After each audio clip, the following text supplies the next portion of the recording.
What's good, guys? Today is a very big day. We are going to be watching Jordan versus LeBron, the best GOAT comparison. Now, I'm not gonna lie, bro. I'm actually very interested to see this one because I've been seeing this recommendation for a while, and I've been seeing this video. I always thought I would just have a build up to it, but today I have time, so why not just get into it, man? Listen, LeBron fans, you can't escape this one. If you guys lose in this video, you cannot escape this, bro. Because I feel like this is gonna be a very reasonable argument right here, man. So it's not gonna be biased, and it's not gonna be biased in any direction, hopefully. So let's actually dive into this shit, man. Who is the GOAT, dog?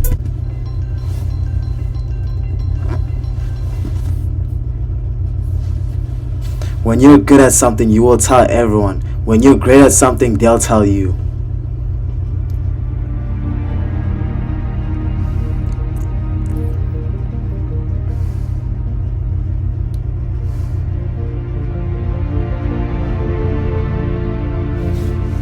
I'm gonna keep it a buck 100, bro. Arts, bro, poetry, poetry in motion. This is just an amazing documentary. You can tell by the first 2 seconds this is gonna be amazing, man. Damn.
Jordan versus LeBron, the definitive GOAT analysis.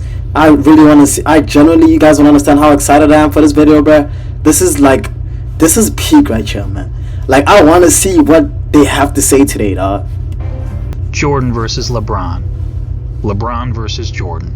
It's a debate that has captured the public's attention for the last several years, especially after this moment in 2016, when LeBron James beat the Golden State Warriors to win the third championship of his career.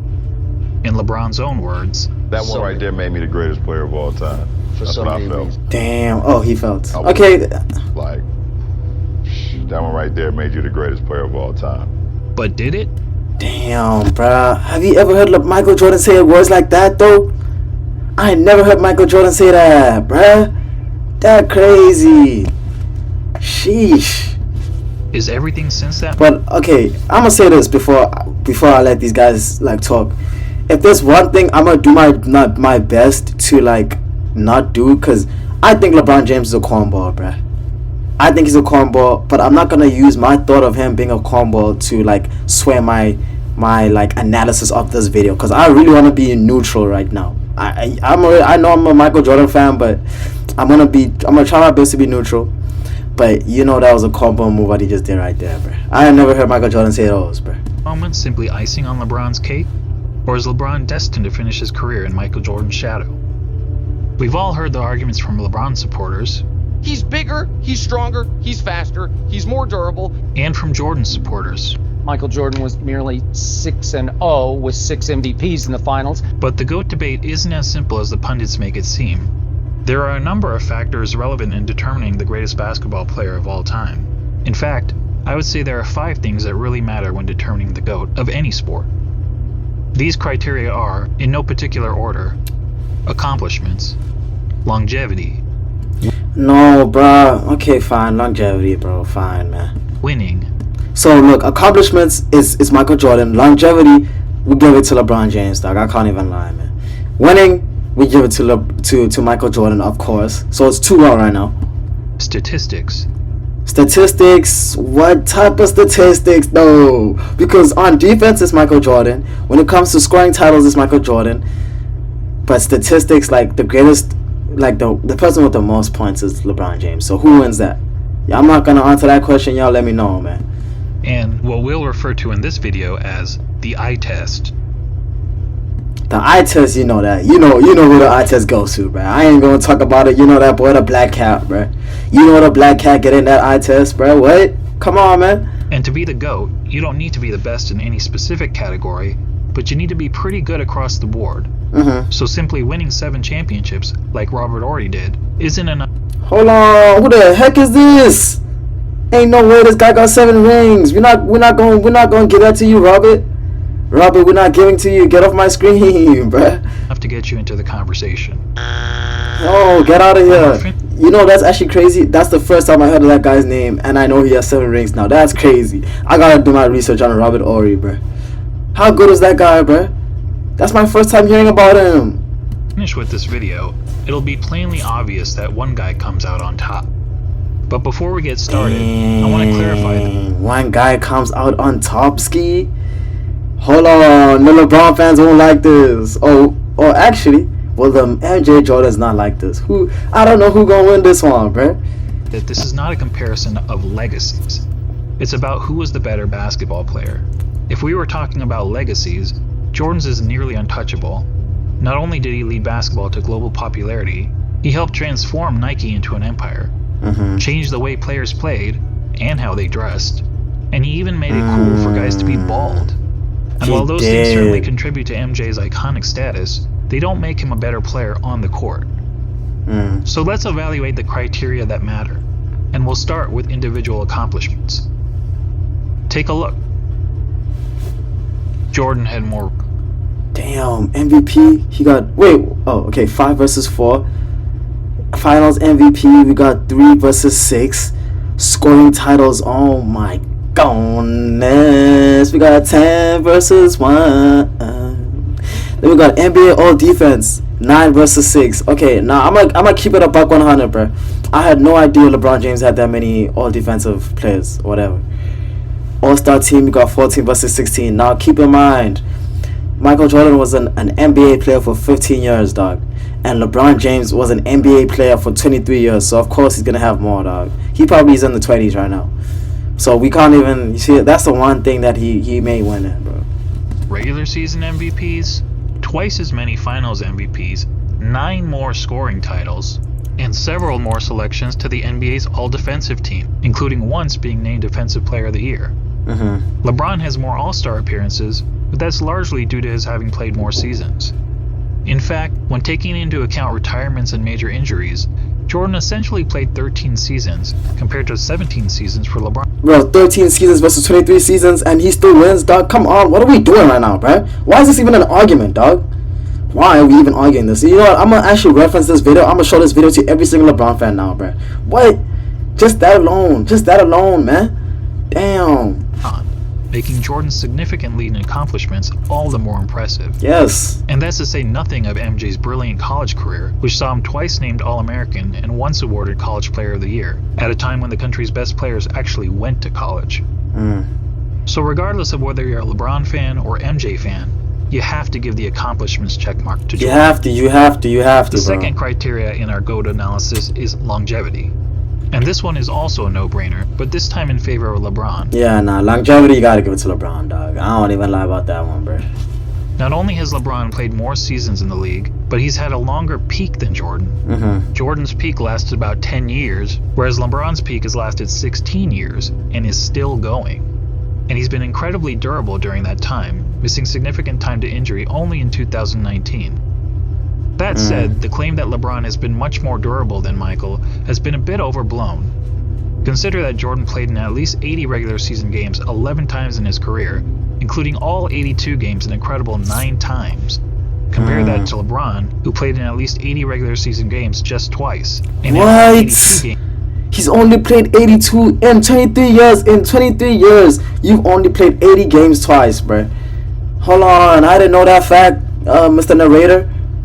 Mr. Narrator, you telling me that he played in 82 games only twice in 23 years. Cause I know he ain't did that in the last 5 years. I know he ain't did that shit. So, is there not a conversation to be had here, ladies and gentlemen? Bro? There has to be a conversation, man. Games just once. So both LeBron and Jordan get high marks for their durability. But durability aside, the bottom line is that LeBron has sustained his level of excellence for a much longer period. I'm not gonna lie, I remember that dunk. That shit was crazy. Look at these shorties over here, bro. That was crazy. I won't lie, bro. Period of time than Jordan, which puts the longevity check mark squarely in LeBron's corner. That brings us to the third GOAT criteria: winning. As we all know, Jordan won 6 championships. LeBron has won 3. Jordan is 6-0 in the NBA. Okay, Finals. so this is obviously before the 2020. I'm assuming because LeBron has 4 now, so it's 4 versus 6. LeBron is 3-6. Yes, LeBron has made the finals 9 times compared to only 6 times for Jordan. But let's not pretend that making the finals is the same thing, or even close to the same thing, as winning a title. Take a prime example from another sport, the Buffalo Bills. They're the only team in NFL history to appear in 4 consecutive Super Bowls. But is there a single player or fan of that team that wouldn't trade all 4 of those appearances for just 1 Super Bowl win? Dang. Frankly, talk to any fan whose team lost the season's final game and ask them how they felt afterward. Almost universally, their feelings are of sadness, anger, and disappointment. And that's just the fans. For players, those feelings are only magnified. Listen to Charles Barkley talk about losing in the NBA Finals. And I was just in shock when it was over because I was frustrated because I couldn't wheel my team past Michael and the Bulls. And first of all, I don't think I've ever gotten over it, number one. But that was traumatic, and it's painful. So we can all stop with this false equivalence between winning the championship and finishing runner-up. In the words of Herm Edwards, you play to win the game. Hello? You play to win the game. Now back to Jordan and LeBron. As mentioned, on basketball's biggest stage, the NBA Finals, Jordan was 6-0. LeBron was 3-6. And frankly, that doesn't even show how lopsided their records really are. In terms of individual finals games, Jordan was 24-11. LeBron is 18-31. And that's because in 4 of his 6 finals losses, LeBron's team hasn't even been competitive. Dang. Twice he got swept, and 2 other times he lost 4 games to 1. So he got swept. Damn, bruh.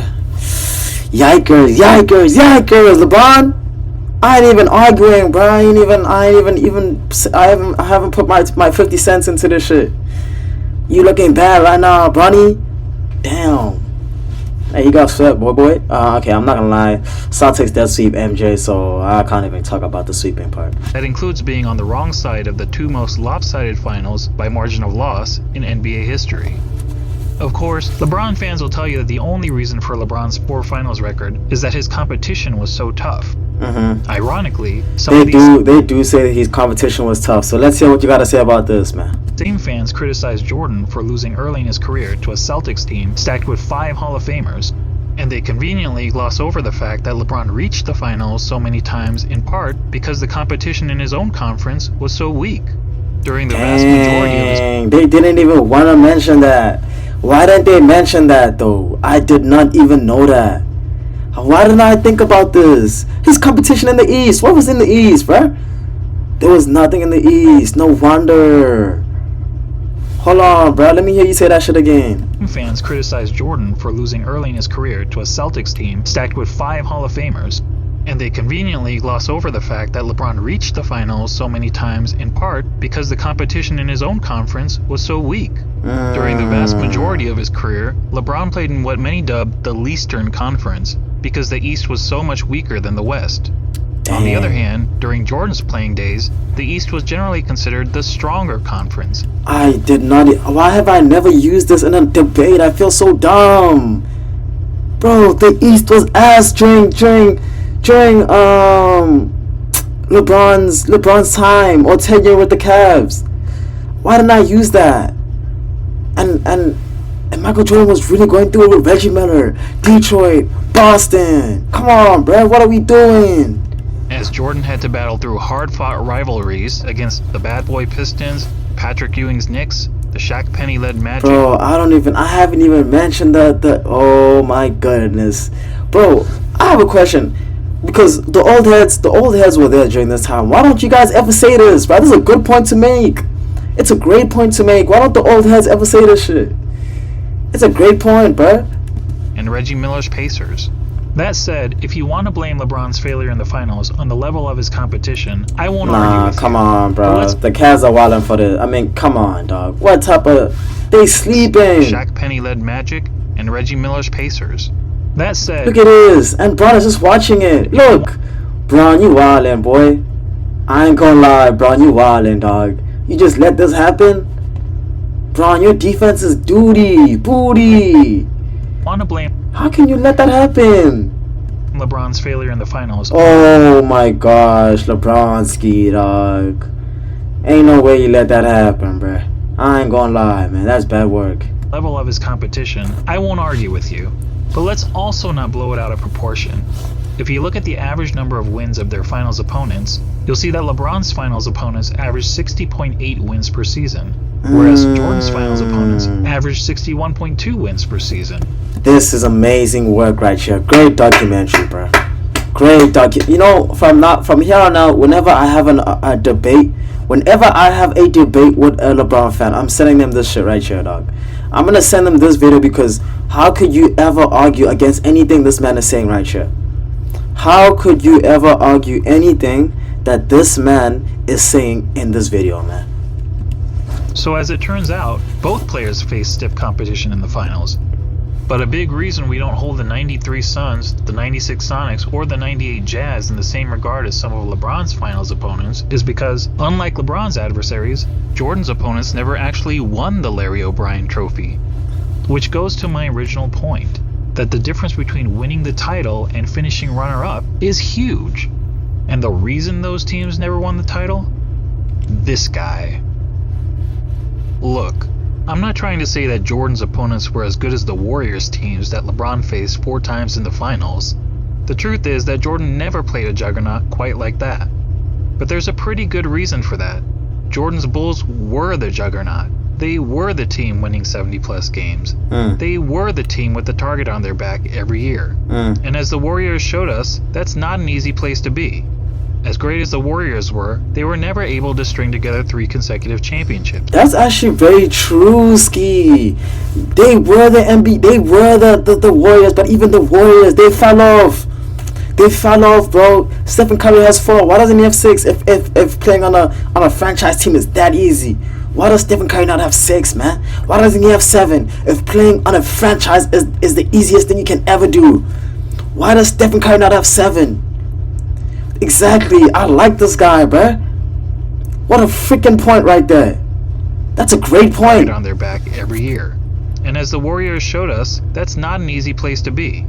As great as the Warriors were, they were never able to string together 3 consecutive championships. So when we talk about who's the greatest team of all time, it gotta be the Bulls, man. Because if the greatest team of all time is the Warriors, why don't they have 7? If that's truly the greatest team of all time, why does Stephen Curry not have 7? Yes, you're right, bro. You're entirely right. And I don't know why it took me this long to actually understand this, man.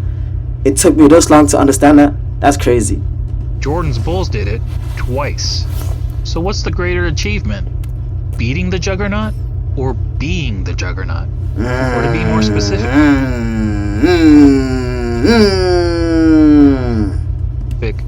beating the juggernaut 1 time out of the 4 times you faced them? Or being the juggernaut year after year after year? And then doing it again year after year after year? There's no doubt that LeBron's victory over the 73-win Warriors was the highlight of his career. But it's not the first time that an underdog has won the championship, and there actually have been much bigger underdogs who ended up winning the title. But how many times have we seen a player lead his team to 6 championships in 8 years?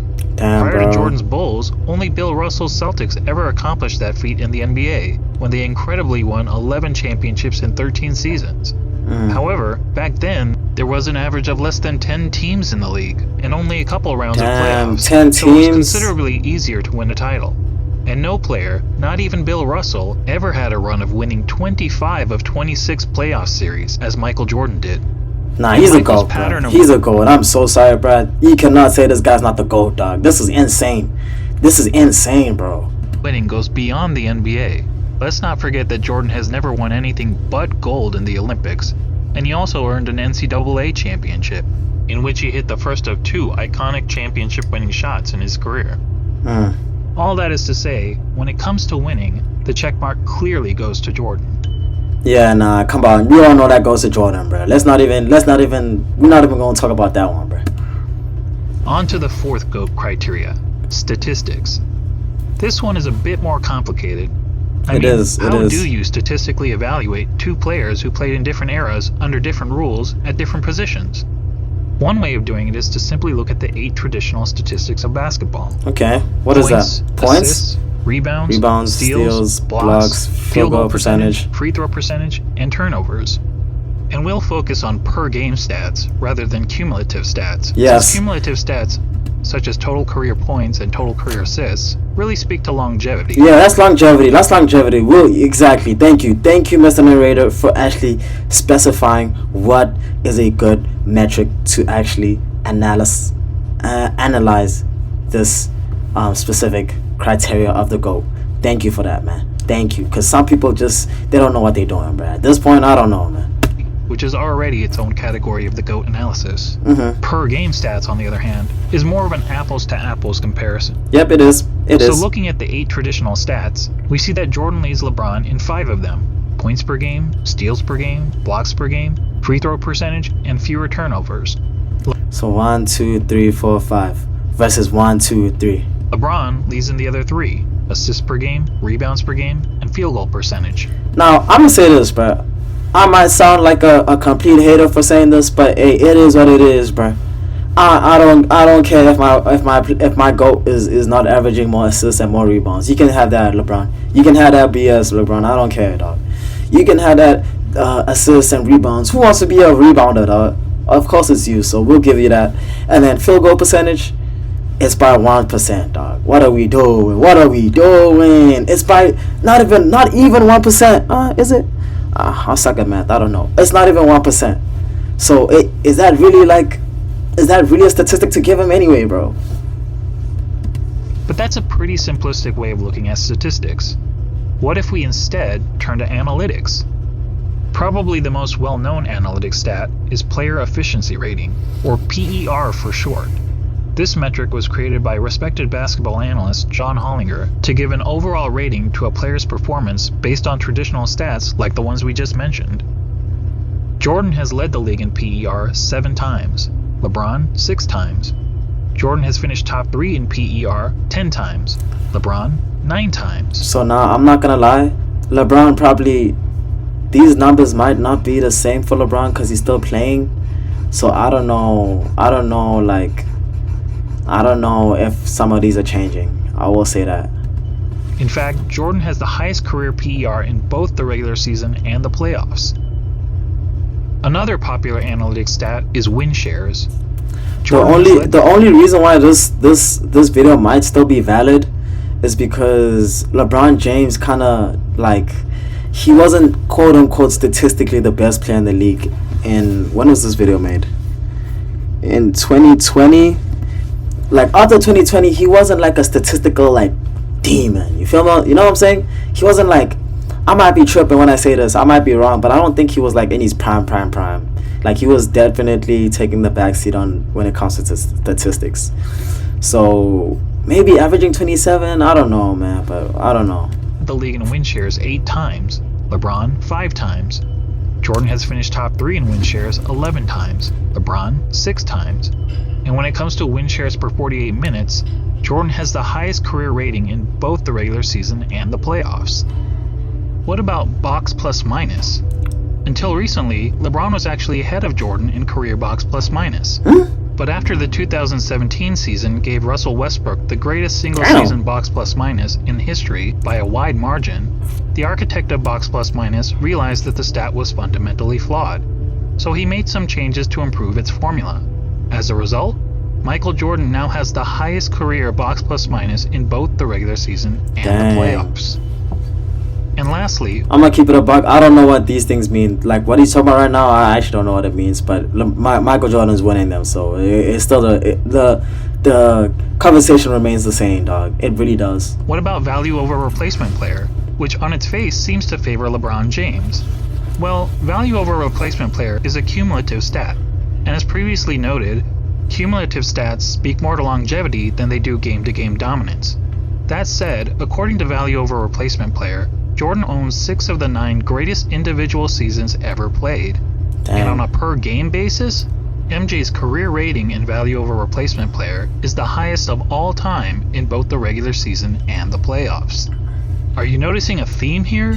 Not only does Jordan beat LeBron in every ratable analytic stat, he consistently ranks as the best ever across the board. Before we move on from analytics, Dog, I want to mention all jokes aside, bro, like, it's actually crazy how perfect Michael Jordan is, bro. And I don't even think this guy was doing this shit on purpose. I'm not gonna lie. He was not doing that on purpose, dog. He was not, bro. Sheesh. Like, he was really just out there hooping. Pure hooper. a lesser-known stat called game score, another brainchild of John Hollinger. Game score measures a player's performance in a single game, so it won't tell us who's had the better career, but it does provide insight into who's had the greatest games. Now, we only have game score stats since 1983, so you won't see any mentions of Wilt Chamberlain here. That said, of the 100 highest game scores ever recorded, incredibly 19 of them belong to Michael Jordan. Dang. In other words, nearly 1 out of every 5 of the best single game performances over the last 4 decades has been by MJ. That includes the highest game. Bro, what's LeBron James' highest points in a game, bro? What probably Boston, wasn't it? Might have been Boston, I don't know. Game score of all time for Jordan's 69.18 rebound masterpiece. Comparatively, Damn, 18 LeBron rebounds? has had only 3 of the top 100 game scores. When discussing the GOAT, Nick Wright is fond of asking this question. The aliens come down. You have 1 game to save humanity. Who's your first pick in the history of the world? Well, Nick, I Damn. think we have our answer. Yo, that's a great freaking question, dog. That's a great question. First pick in the history of the world. Well, Nick, What is the answer? What did they say? Wait, what's this guy's name? discussing the GOAT, Nick Wright is fond of asking this question. The aliens come down. You have 1 game to save humanity. Who's your first pick in the history of the world? Well, Nick, I think we have our answer. Now that I've Who you guys picking, bruh? I don't know who you guys are picking.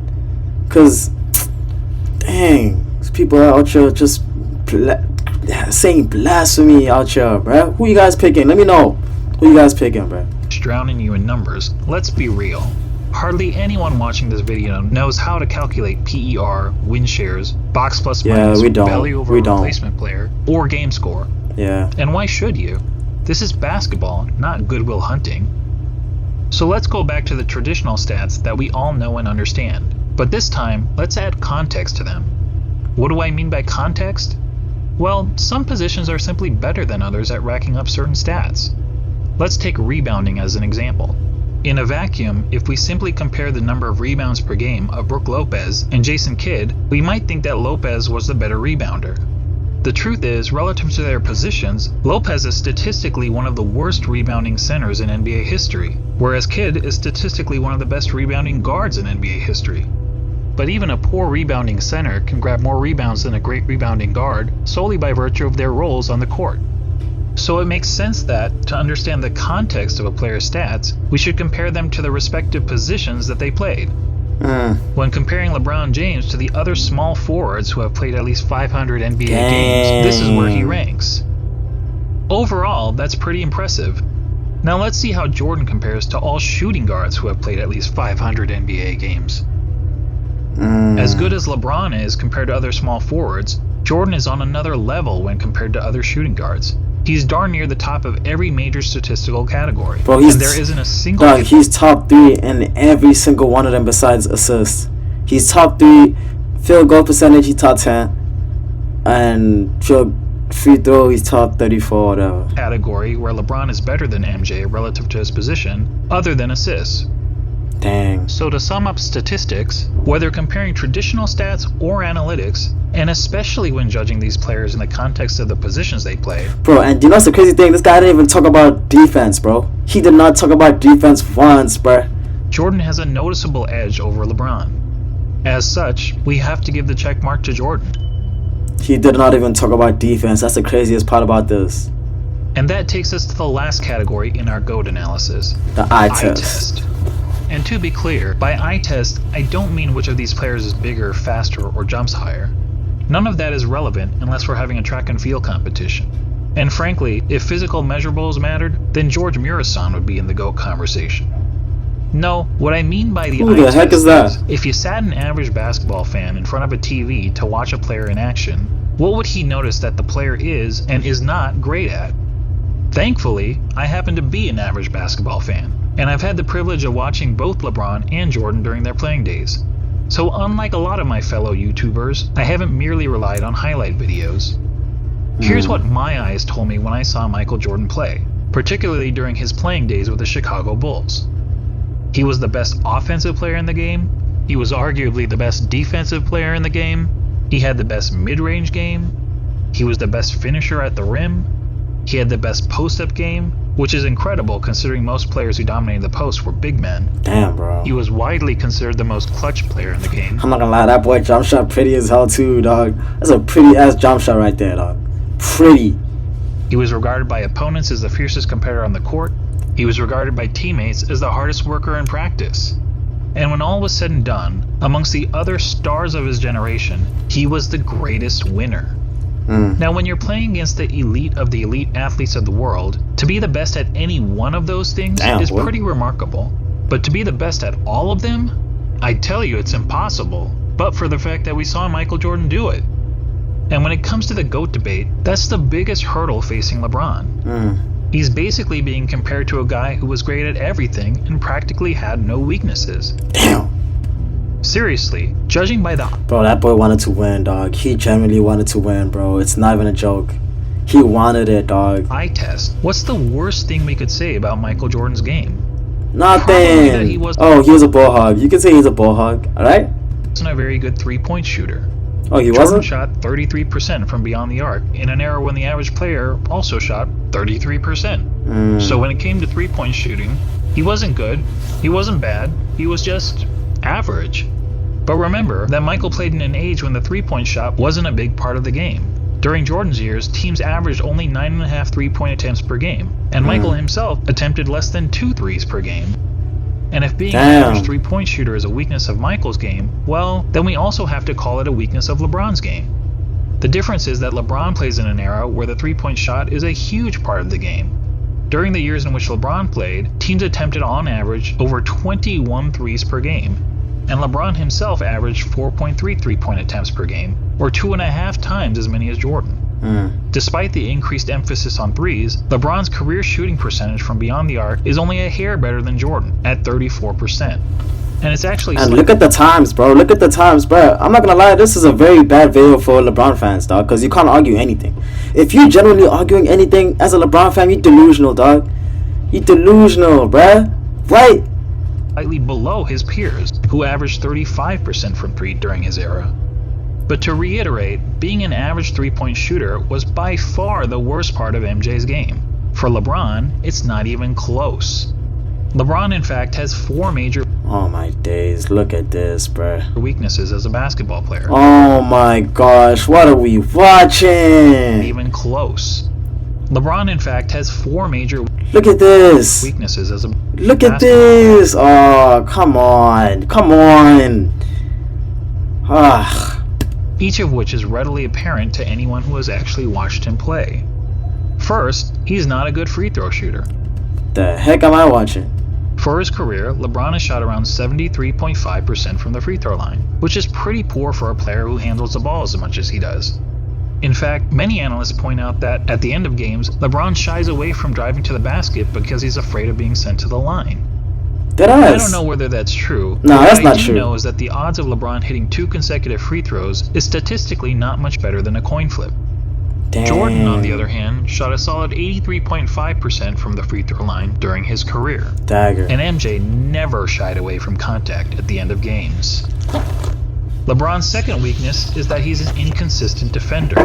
Sure, he's had some years where he was elite defensively, which is evidenced by his numerous selections to the NBA's all-defensive team, but he's also had several years where he's practically been a liability on the defensive end.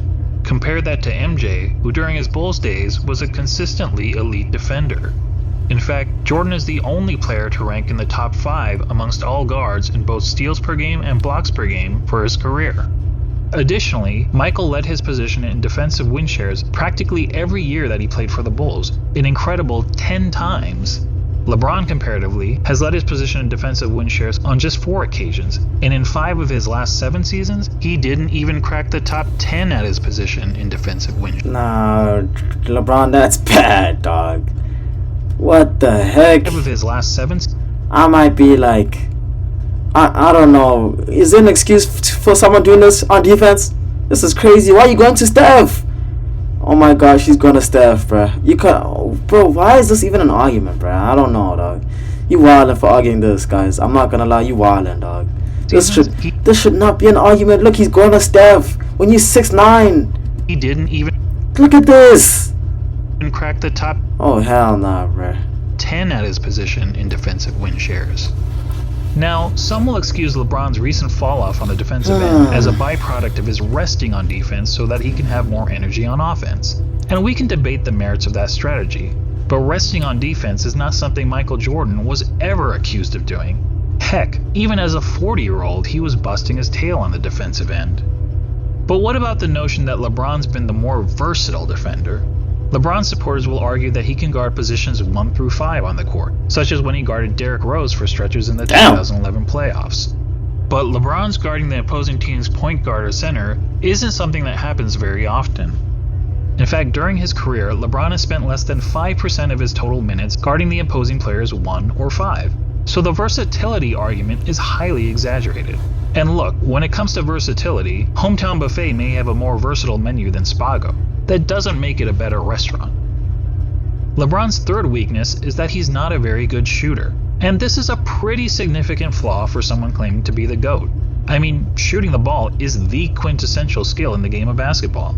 It's the part of the game that everyone practices. Bro, why is it on the blurry? playground, a better shooter than field goal percentage is because he has 50-point. Oh, okay. Now, some people will contend that LeBron is actually a better shooter than Jordan because he has a better career field goal percentage.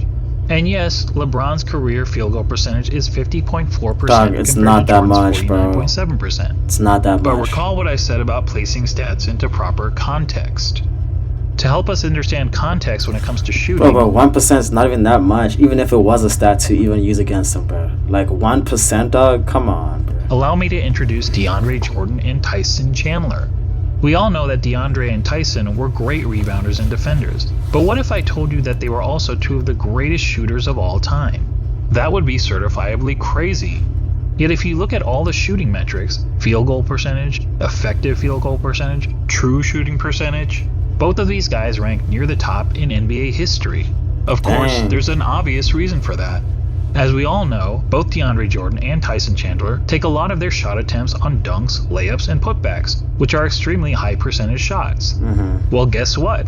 So does LeBron James. In fact, every single year of his career, the shot that LeBron James has taken the most has been within 0 to 3 feet from the basket. In other words, dunks, layups, and putbacks. More than 1 of every 3 of LeBron's shots has been within this point-blank range, which is aided by his playing in an era where it's been relatively easy to get to the rim, particularly when compared to the physical era in which Jordan played. And just like every other player, LeBron is really effective from 0 to 3 feet, hitting over 73% of these shots. Now, bro, I don't know. To be honest, I'm gonna advise you, bro. If you're a LeBron fan, dog, don't even bother clicking on this shit, cause you're gonna get schooled, bro. There's literally nothing you can say about anything that's been said in this video. Like, for real, dog, there's nothing you can say or argue, bro. So you might as well just get out this conversation, please. Just leave the conversation, bro. But how does LeBron fare from outside this range? According to basketballreference.com, LeBron's shooting percentage from outside 3 feet is 37.5%. It's even poorer in the playoffs, where he shoots 35.9%. And it gets even worse in close and late situations. In the last 2 minutes of games where the score is within 5 points, LeBron hits only 31.7% of his jumpers. Damn. Look, it doesn't take a rocket scientist to know that these numbers aren't very good, which is probably why in the 2013 finals, the Spurs' defensive strategy against the Heat was to basically dare LeBron James to shoot. And keep in mind, this was against LeBron in his prime. This is prime Can you LeBron. imagine an opposing coach using a similar strategy against MJ? Now, LeBron actually credits Nah, let's not lie. No one's doing that to Michael Jordan, bro. You're not allowing that guy to shoot, bro. You violent. You gonna drain it. You know that boy gonna drain that. Spurs for forcing him to work on his jump shot. But it's not as if his results have gotten much better since then. Here's LeBron's shooting percentage from outside 3 feet over the last 6 years. Sheesh. Yikes. Well, Bro, how could you claim you're the GOAT after... Come on, dog. You cannot claim you're the GOAT, bro. I'm not gonna lie. To be honest, he is second of all time, so I guess he has to, bro. But I would not say it with my own like words. No, I would not say that, bro. Yes, he is consistent. For comparison, consider that in the last year of Michael Jordan's career, as an aging player on the Washington Wizards, Jordan shot close to 42% from outside 3 feet. While that's certainly not great, it means that even as a 40-year-old shell of his former self, Jordan was still a better shooter, a far better shooter than LeBron James. Unfortunately, Basketball Reference doesn't have advanced shooting metrics from Michael's Bulls days, when he was a significantly more efficient scorer.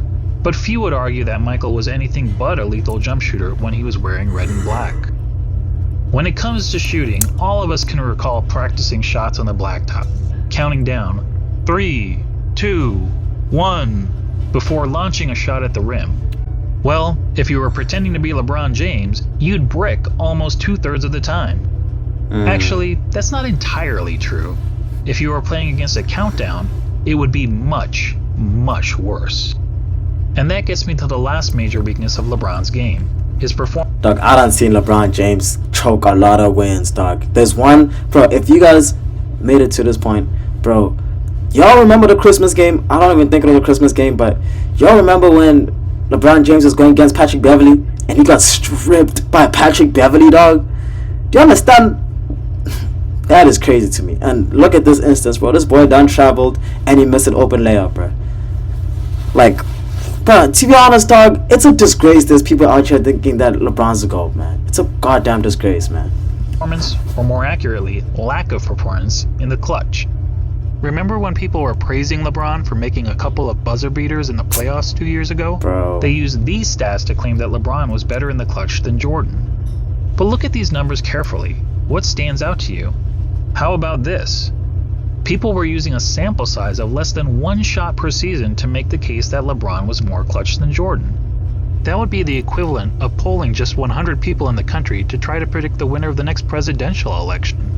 So let's use more telling stats, shall we? Here's a situation that's often used to determine a player's clutchness. 5 seconds to go in the fourth quarter or overtime, and your team needs a bucket to either win or tie the game. It answers the age-old question, who do you want taking the last shot with the game on the line? It turns out that in the regular season and playoffs combined, LeBron has taken 94 such shots. That's a pretty good sample size. That's a good sample size. And how many of those 94 shots has LeBron made? How many? 19. Out of For a 94. shooting percentage of 20%. Out of 94. Let me repeat that. 20%. Guys, that's not bad in the clutch. That's atrocious. That's atrocious, Michael bro. Jordan in the same situation shot roughly 50%. Damn. Yes, that's right. 50? Jordan's performance under pressure was the same as it was throughout the rest of the game. Sheesh. And that, my friends, is the definition of clutch. No, that's clutch, bro. So there you go. Oh, that's When it clutch, comes bro. to the eye test, our eyes tell us that one player, Michael Jordan, is great at everything and has practically no weaknesses. And the other player, LeBron James, while also having a ton of strengths, has several obvious flaws to his game. And when all is said and done, after analyzing the 5 key factors of being the GOAT, Jordan gets 4 check marks to LeBron's 1. Dog. Making this GOAT debate, well, not much of a debate at all. It's not a debate, man. Now, don't get me wrong. I'm not saying that LeBron James is a bad player. He's a phenomenal player. Personally, I have him on basketball's Mount Rushmore, along with Jordan, Kareem, Wilt Chamberlain, and Bill Russell. He's just not Michael Jordan. And just to underscore how good MJ was, let's ignore LeBron and Jordan for a minute and focus on the other three players highlighted here: Kareem, Wilt, and Bill Russell. They don't want to hear about that. I know what you're about to say too, dog. I know exactly what this guy's about to say, bro. Would agree that these are the three greatest centers in NBA history, and each of them has a strong case to justify his standing among basketball royalty. Wilt is an all-time great because he was an offensive force of nature, and he holds a ton of NBA records. Russell is in the conversation because he was a dominant defender and a perennial champion. Kareem also led his team to numerous titles, and in terms of individual awards and accolades, was the most decorated of the three. Not to mention, he had the NBA's most unguardable shot. Now imagine a center that had all the best qualities from these three titans. A player like that would be the basketball equivalent of Thanos. Now add to that player the highest level of intangible attributes, such as a tireless work ethic, unmatched killer instinct, and That's literally Michael Jordan, dog. Offensive force, many NBA records, dominant defender, perennial champion, accolades, unguardable shot, tireless work ethic. an ability to How is he not the GOAT, dog? deliver in the clutch. And now you'd essentially be looking at Thanos with all of the Infinity Stones, and no one would Damn. question whether this player was the greatest of all time. But the truth is, we don't have to imagine such a player. That player already existed. He just happened to be a shooting guard, not a center. When you think about it, Michael Jordan is the real-life version of an overpowered video game character. He is, dog. He had all the qualities we look for in a superstar athlete. He is, bro. And he had it in spades. He's basically Babe Ruth, if Babe Ruth played defense like Willie Mays. And that's why, Dang. even in comparison to the other all-time greats, he is truly in a class of his own. Simply put, he's the GOAT.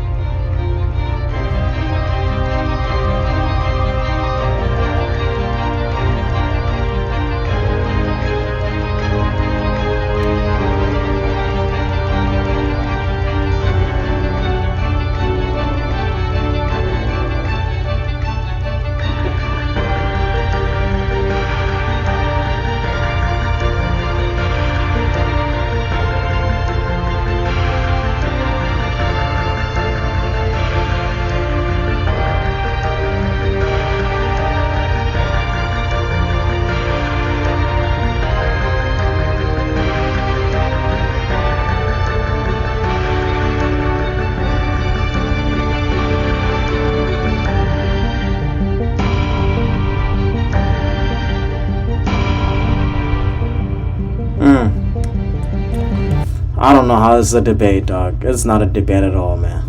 I'm like, bro, I don't think this is a debate, dog. Bro, please let me know. Bro, how is this a debate? How is this a debate, dog?